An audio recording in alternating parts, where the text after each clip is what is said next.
दोस्तों नमस्कार, मैं विनोद शर्मा पॉलिटिकल चौपाल से।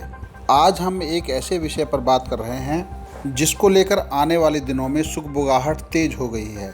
2018 में 125 सांसदों ने देश में नई जनसंख्या नीति को लेकर एक ज्ञापन दिया था और 2 बच्चों की नीति लागू करने की बात कही थी। उसके बाद भारतीय जनता पार्टी की तरफ से अजय भट्ट, प्रहलाद पटेल, संजीव बालियान जैसे सांसदों ने इस पर मुखर होकर जनसंख्या नियंत्रण विधेयक लागू करने की बात कही थी। अब राज्यसभा में सांसद अनिल अग्रवाल ने प्रधानमंत्री को चिट्ठी लिखकर जनसंख्या नियंत्रण विधेयक जल्द से जल्द लागू करने को कहा है और इसे समय की आवश्यकता बताया है। राजनीतिक दृष्टि से अगर देखा जाए तो बहुत संवेदनशील मसला है, क्योंकि बिहार में चुनाव होने जा रहे हैं, उधर पश्चिम बंगाल में चुनाव हैं, 2022 में उत्तर प्रदेश में चुनाव हैं और पंजाब में चुनाव हैं। तो ये माना जा रहा है क्या राजनीतिक और सामाजिक संतुलन को ध्यान में रखते हुए आगामी सत्र में जनसंख्या नियंत्रण विधेयक पर चर्चा होगी। इसको लेकर अभी देश भर में बहस छिड़ेगी।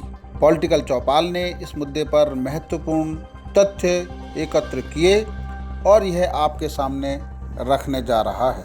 हम इस समय 138 करोड़ की आबादी वाले देश हैं। माना जा रहा है कि 2030 तक हम दुनिया में नंबर 1 देश होंगे, तब हमारी आबादी 150 करोड़ के करीब होगी।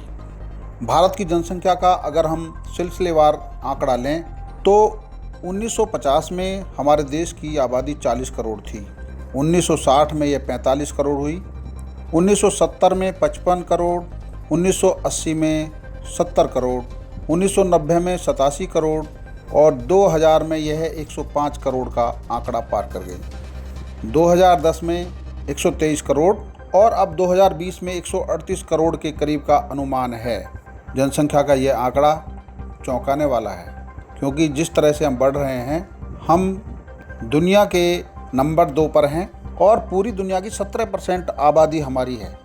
हमारा भूभाग 29,73,190 किलोमीटर में है, जिसमें 464 लोग प्रति किलोमीटर की घनत्व की आबादी में रहते हैं, जिसकी वजह से संसाधन भी कम पड़ रहे हैं और विकास दर भी रुक रही है। जो दुनिया की संस्थाओं ने जो अनुमान लगाया है उसके हिसाब से 2025 में हम 144 करोड़ होंगे, 2030 में 150 करोड़ होंगे, 2040 में 160 करोड़ होंगे और इसके साथ साथ हमारी शहरी आबादी लगातार बढ़ रही है। यह भी एक चिंता की बात है। हमारी खेती की ज़मीन कम होती जा रही है, शहरी क्षेत्र विकसित होते जा रहे हैं। अगर हम शहरी क्षेत्र विकसित होने की बात करें तो अध्ययन से पता चलता है कि 1970 में हमारे देश की आबादी का 17.6% शहरी था, 1980 में यह 23% हुआ, 1990 में 25.5 हुआ, 2000 में 27.6 हुआ, 2010 में 30.8 हुआ और 2020 में अब ये 35% के करीब हो चुका है।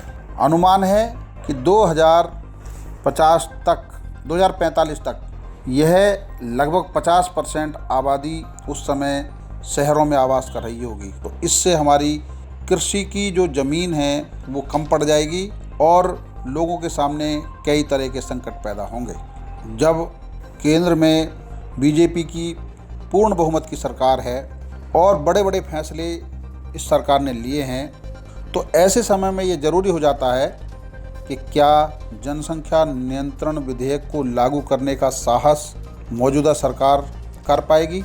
वह भी तब जब मांग भारतीय जनता पार्टी के सांसदों की तरफ से भी हो रही है। आने वाले दिनों में यह मुद्दा तूल पकड़ेगा और ऐसा लगता है कि जटिल मुद्दों को सुलझाने का दावा करने वाली मोदी सरकार इस कानून को लागू करने की भी पहल करेगी। उन्हें इसके लिए एक राजनीतिक समीकरण की, जातीय समीकरण की, सामाजिक समीकरण की भी ज़रूरत पड़ेगी। अगर हम देखें इस समय राज्यसभा में जो 245 सांसद हैं, उनमें इस समय 85 बीजेपी के हैं और 40 कांग्रेस के। उनके साथ साथ देखना होगा कि जब इस तरह के कानून लागू होता है तो उस समय विभिन्न राजनीतिक दल अपने अपने हिसाब से जुटते हैं।